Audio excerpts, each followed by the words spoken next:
Select a beautiful outfit for yourself. Perhaps it will catch his eye more. However, she added with a sneer, even with your efforts, you could never surpass my looks. Her words dripped with sarcasm, attempting to belittle Chun Xinyue with her consumerist mindset. Without lifting her gaze, Chun Xinyue merely smiled at the jewelry consultant and requested, "Could you please wrap this up for me?" She asserted, "I believe that truly discerning men appreciate the subtleties of quality." This statement served as a retort to Bai Jie, while subtly complimenting Wang Gan, showcasing her eloquence and acumen. Bai Jie's expression soured immediately, feeling as though she had been publicly shamed. Flatterer. Does he even praise you when he is not around? How shameless. Furthermore, Bai Jie felt implicitly accused of lacking taste. Unable to suppress her anger any longer, her voice escalated, drawing the attention of nearby customers and staff.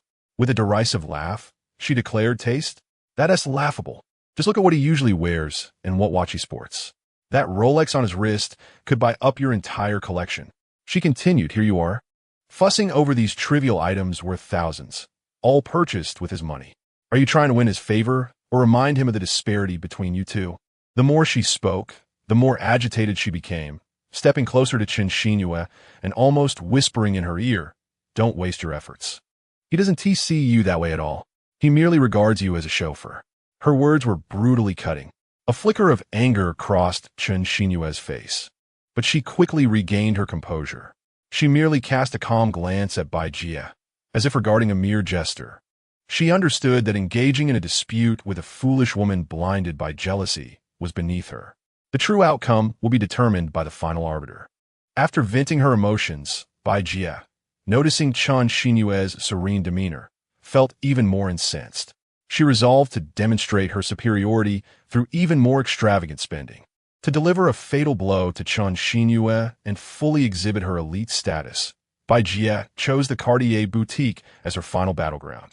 Beneath the resplendent lights, the jewels within the glass display glimmered with a dazzling brilliance. Bai Jie's gaze was firmly captivated by a stunning diamond necklace. Its classic double-loop design, adorned with a circle of petite diamonds, exuded a simplicity that was not devoid of luxury. "Hello, could you please take out this necklace for me to try on?" Bai Jie requested of the nearby jewelry consultant, her tone imbued with determination. The consultant, donning white gloves, delicately retrieved the necklace and adorned Bai Jie with it.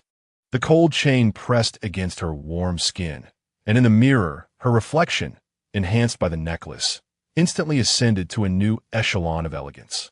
"Truly beautiful," the consultant exclaimed sincerely. "Miss, your grace is a perfect match for this necklace." In this moment, Bai Jie's vanity reached its zenith. She could sense the envious glances from surrounding customers and imagined the astonished expression on Wang Gan's face upon seeing her wear this exquisite piece.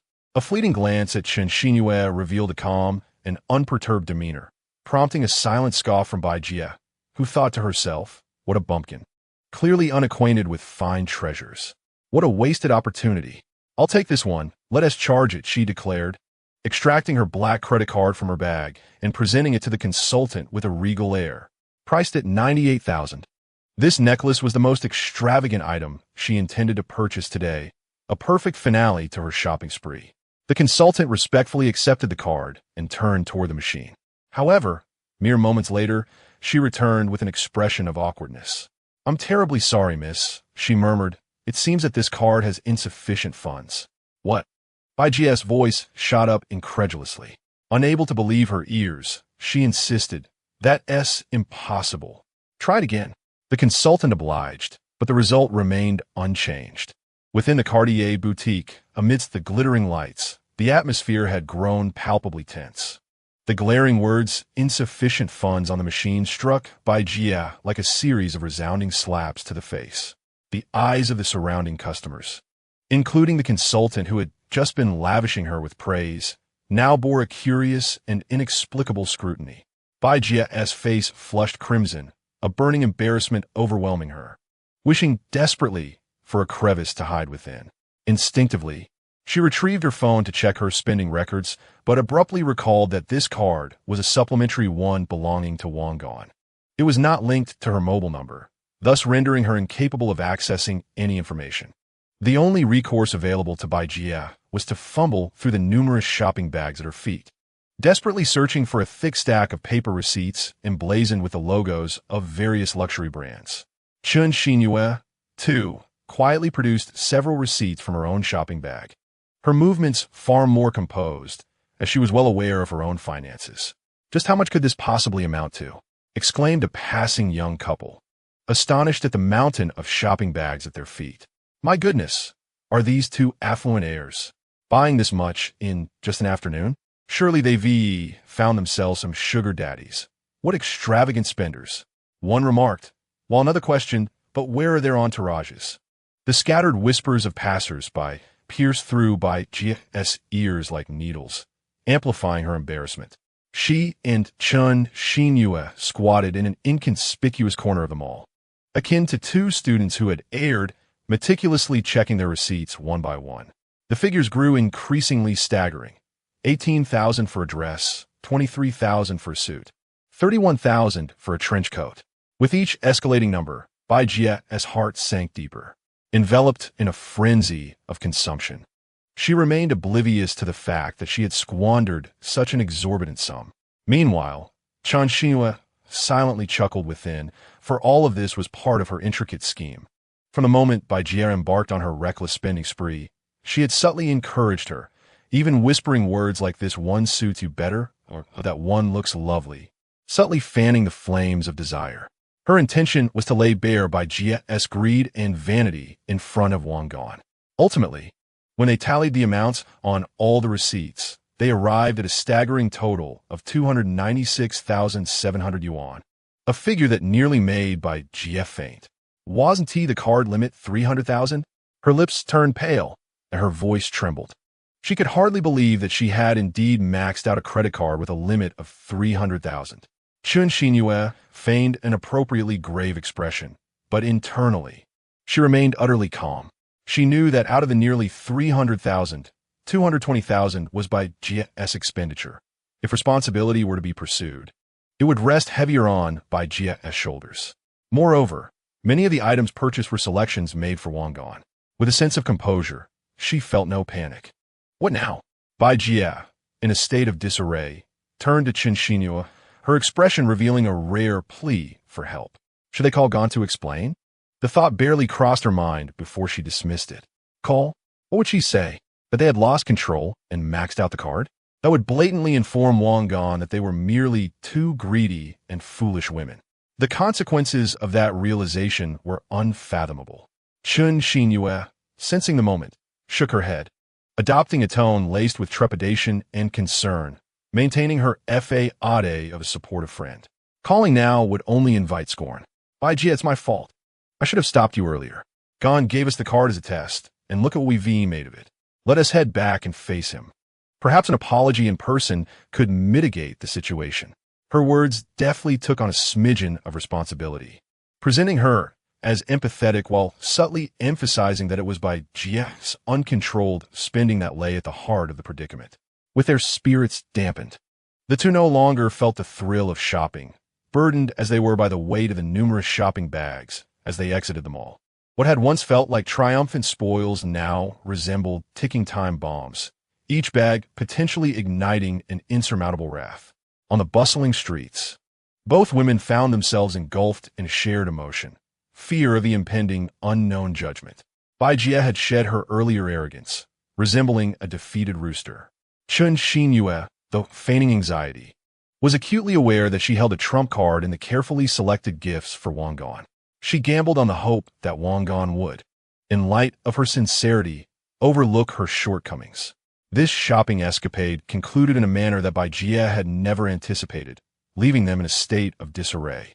Yet, the true test was only just beginning, burdened with an array of shopping bags. Both Chun Xinyue and Bai Jie returned anxiously to the presidential suite at the Qiaohong Crown Plaza. In the expansive living room, Wang Gan had already returned.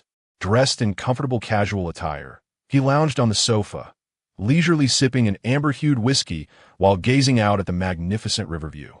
He paid no heed to their arrival or the treasures in their possession that would elicit squeals of delight from any ordinary girl. His silence enveloped the atmosphere like an invisible net, tightening the tension within the space. Bai Jie and Chun Xinyue gently placed the shopping bags at the entrance, hardly daring to breathe. Gan Xiao, we're back. Chun Xinyue softly broke the silence. Wang Gan did not turn around. He merely acknowledged her with a nonchalant murmur before issuing his first command. You have 10 minutes to change into your most prized purchases of the day. I wish to see if the 300,000 was worth it. His tone was calm and devoid of emotion. Yet the mention of 300,000 struck the two women like a heavy blow. He knew everything. He was fully aware. The two dared not delay, hastily retreating to their rooms, their hearts filled with the dread of impending judgment mixed with a sliver of unrealistic fantasy. After a while, they emerged from their chambers. Bai Jie had undoubtedly staked everything on her appearance. She donned a meticulously tailored dress, topped with a cropped jacket, and beneath her long, fair legs were a pair of horsebit loafers. Although she could not acquire the Cartier necklace, she adorned herself with an exquisite Bulgari charity piece, radiating brilliance. She resembled a true heiress, forcing a confident smile, betting that Wang Gan would be enchanted by her allure. Chun Xinyue, however, chose a different path.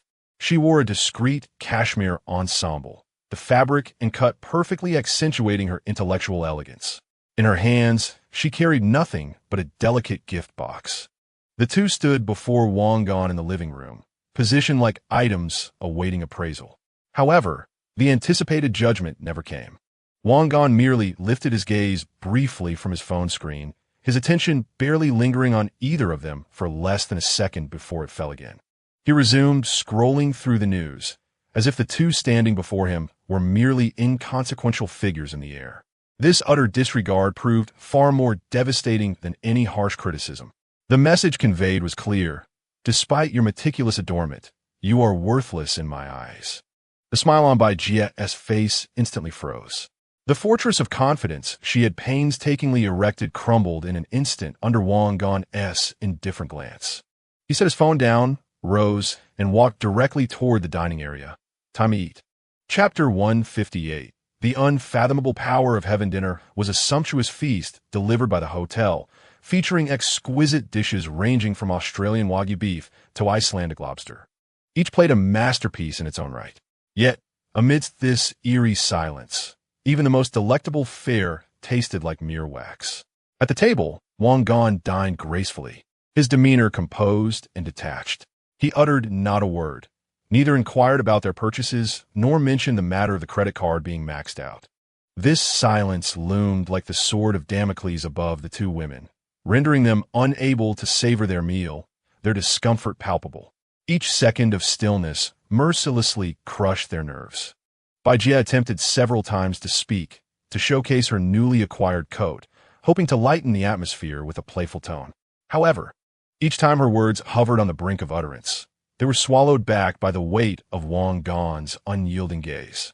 For the first time, she felt the trepidation of being in the presence of a formidable ruler. At last, this lengthy and oppressive dinner drew to a close. Wang Gan dabbed his lips with a napkin, reclined against the back of his chair, and his gaze finally fell upon the towering pile of shopping bags at the entrance. A cold smirk curled at the corners of his mouth, seemingly jesting yet laced with blatant derision. 300,000 in a day, and this is merely shopping. TSK. I'm beginning to fear I won't be able to support you two young ladies in the future. In an instant, Bai Jie's complexion turned ashen. Upon hearing the words unable to support, she reacted like a cat whose tail had been stepped on. All her fear and indignation exploded in that moment, instinctively deflecting blame. No, it wasn't just me spending. Chun Xinyue spent quite a bit too. Wang Gan silently scoffed. Bai Jie was truly an irredeemably foolish ornament, possessing nothing but beauty. At this juncture, resorting to such juvenile lies to evade responsibility was laughable. He could scarcely muster the energy to argue. Merely gestured towards the heap of shopping bags, his gaze piercing as though he could see through her. Is that so? Do you take me for blind? Those bags over their number in the dozens and are yours. She has only a couple, most of which were gifts for me. What? Do you wish to claim she spent more than you? Wang Gan's mind was as clear as day. He could discern the hierarchy of ownership from the quantity and brands of the bags. Bai Jie's petty rationalizations appeared both foolish and absurd to him, further diminishing her standing in his eyes. He then turned his attention to the ever-subdued Chen Xinhua, his voice remaining flat. "And you? Is there something you wish to express?" Chen Xinhua trembled slightly. She understood that the true test had arrived. With Bai Jie now out of the picture, it was her turn. If she could not provide a response that satisfied Wang Gan, her fate would likely be no better than that of Bai Jie. Taking a deep breath, she slowly lifted her head, devoid of any defensiveness or grievance, only resolute determination shining in her eyes. She stepped forward, preparing to speak. At that moment, the atmosphere in the living room had thickened to an almost suffocating degree. Suddenly, the clear ring of a cell phone shattered the oppressive silence. It was Wang Gan's phone that had chimed. Caller ID displayed Lu Feng, Yukong Takeout. Wang Gan glanced at it and casually pressed the speakerphone button, tossing the phone onto the dining table. On the other end, Lu Feng's voice, laced with a hint of obsequiousness and hesitation, immediately came through. "Mr. Wang, I hope I'm not disturbing your rest. Speak." Wang Gan uttered a single word. "Ah, yes. Lu Feng quickly began to report, "Mr. Wang, we have completely resolved the venue issue. It's at the student center, and the teachers from the logistics department personally took us to see it. It's south 500 square meters, spacious and bright, and they said it will be ready by the end of today. Thank you so much. My colleagues and I are at a loss for how to express our gratitude." Wang Gan remained succinct. After a brief silence, Lu Feng seemed to muster the courage to broach a delicate subject, his tone shifting to a more tentative whisper. "Mr. Wang, there is one more thing I'm unsure whether to mention." "Speak." "It's about Zhang Hong from the student union." Lu Feng lowered his voice even further, adopting an air of presumed cleverness. "I've heard he has been severely punished. Not only has he lost his position as vice president, but he might also lose his eligibility as a probationary party member. You see, although he was at fault, he is still a student, and this has completely ruined his future. Isn't it a bit too harsh? I just think that one should always show some mercy." His words, while seemingly advocating for Zhang Hong, were actually a misguided attempt to probe Wang Gan's limits, testing whether he could manipulate Wang Gan's sensibilities for future gains. However, he woefully misjudged Wang Gan's character. Upon hearing such sanctimonious rhetoric, Wang Gan's previously calm demeanor instantly turned frigid. He was almost amused by the absurdity of it all. Lu Feng, his voice was low yet sharp, akin to icicles in the depths of winter, sending a shiver through the two women beside the dining table. "Tell me, who is Zhang Hong?" "He is just a student leader," Lu Feng stammered, taken aback by the sudden chill in Wang Gan's tone. "Fool! Vangan Barket," his voice reverberating throughout the spacious living room. "He is a parasite attempting to exploit the meager power he possesses to drain our project. He is an obstacle on the path of our enterprise. You feel sympathy for him? You feel sympathy for someone who wishes to ruin your career? Your kindness is laughably cheap." Wang Gan's fury erupted like a long-suppressed volcano, exuding an oppressive authority that seemed to lower the room's temperature by several degrees. Bai Jie and Chen Xinhua held their breath, lowering their heads and deliberately softening their breathing, fearful of drawing his attention. "I will now clarify my principles for employing people. Lu Feng, listen closely.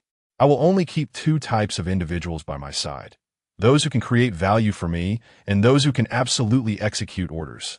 Beyond that, whether they are self-righteous fools attempting to test my limits or naive do-gooders lacking awareness, each one will be dismissed. Do you understand?" On the other end of the line, Lu Feng was thoroughly shaken, repeatedly exclaiming, I understand, Mr. Wang, I was wrong." "Understand what?" Wang Gan interrupted him mercilessly, his tone becoming increasingly foreboding. "I invested in you not to engage in networking or to play the nice guy. What you need to do now is to devote all your energy immediately to product optimization and market promotion. The $2 million I invested is not for you to squander." He paused, his voice laden with a chilling, non-negotiable threat. "I am giving you 1 month. If, after a month, I do not see explosive growth in the user data for Yukong Takeaway, and if I find you still distracted by trivial matters, I will immediately activate the buyback clause. You and your team will leave the company with your meager 200,000. Remember, I can elevate you to great heights, but I can also bring you crashing down to the ground." Do not force my hand. His words embodied the raw, unadulterated cruelty of capital. It was not only a reprimand to Lu Feng, but also a final ultimatum for the Wukong takeaway project.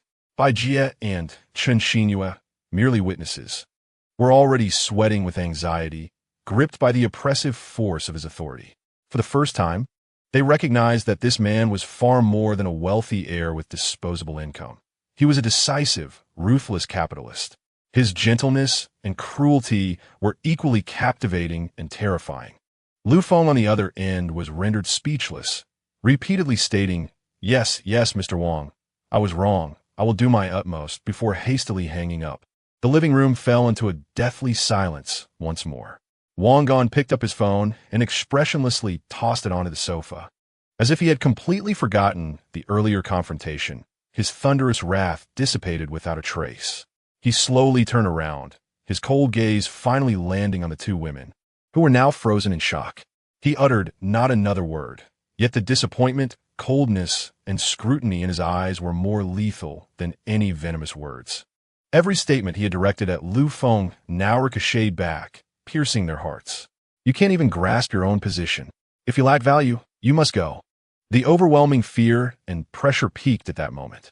Bai Jie's mind had gone blank, utterly incapable of thought, her legs giving way as she nearly collapsed to the floor. Meanwhile, after the initial tremors, Chen Xinhua forced herself to regain composure. She understood that mere apologies or tears would be futile in front of this man.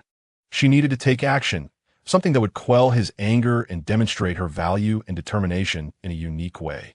Her gaze flitted between Wang Gan's icy eyes and the polished floor as a wild and resolute idea took root in her mind. Chapter 159. Submission. Wang Gan's gaze was akin to two icy blades, slowly sweeping through the living room. Ultimately, it landed on Bai Jie, who was slumped against the side. After lingering for a moment, it gently shifted away from her, as if she were a trivial object destined to be discarded. Bai Jie felt a shiver run through her entire body, pierced by that gaze, rendering her utterly speechless. Her mind was a blank slate, consumed solely by fear. Chen Xinhua, after experiencing an initial tremor, forcefully regained her composure. Her back was soaked with cold sweat, yet her mind was racing at an unprecedented speed, rapidly sorting through all the information she had gathered about Wang Gan, from the moment he made a splash in school, driving a BMW 7 Series, to the extravagant gold bars he casually gifted for birthdays, from purchasing an entire building with Laughter as sales office, to personally investing $10 million to establish a Libra entrepreneurship fund at the school, and finally, to a single phone call that led to the vice president of the student council's disgrace. These fragmented pieces of information swiftly coalesced in her mind into a complete and terrifying portrait. The man before her was not merely wealthy. He was a ruler in the real world, possessing immense power to easily dictate the fates of others. He was not one of those naive youths at school who could be swayed by sweet words or spoiled behavior. What he sought was value, rules, and absolute submission. A mere apology? Futile. Weeping and begging for mercy would only invite further contempt. She had to do something that would quell his anger, something that would prove her worth and determination, something distinctly different. She needed to draw a clear line between herself and women like Bai Jie, who remained mired in jealousy and rivalry. After a moment of internal struggle, Chen Xinhua's expression transformed into one of unwavering resolve. In the bewildered gazes of both Bai Jie and Wang Gan, she, who had kept her head bowed, slowly lifted it. There was no trace of fear or grievance on her face, only a decisive determination, as if she were burning her boats. She stepped forward, positioning herself at the center of the living room. Then, under Wang Gan's profound and scrutinizing gaze, her straightened back softened slightly, her knees buckled, and she gracefully knelt down. The crisp sound of her knees meeting the floor resonated sharply in the hushed living room. "Young Master Gan, I was wrong." Her voice was soft, yet each word was articulated with clarity and steadiness. Wang Gan regarded her kneeling form, remaining silent for a moment. He scrutinized her from above, neither prompting her to rise nor revealing any emotion. He simply observed, as if appreciating a meticulously staged drama. Those silent seconds felt like an eternity to Chun Xinyue as she wagered everything, awaiting the final verdict. Meanwhile, Bai Jie stood completely stunned by this astonishing scene. Her mind was a blank canvas, utterly unable to comprehend the unfolding events. Kneeling? For what reason? Was it merely a matter of spending some money? In her perspective, Wang Gan, being so affluent, would hardly be concerned about such a trifling sum. At most, he might feel exasperated by their lack of understanding. A little display of affection and some coaxing would surely suffice to smooth things over, wouldn't it? Within her relatively innocent, if somewhat naive worldview, the dynamics between men and women merely revolved around mutual consent with the occasional display of petulance or charm.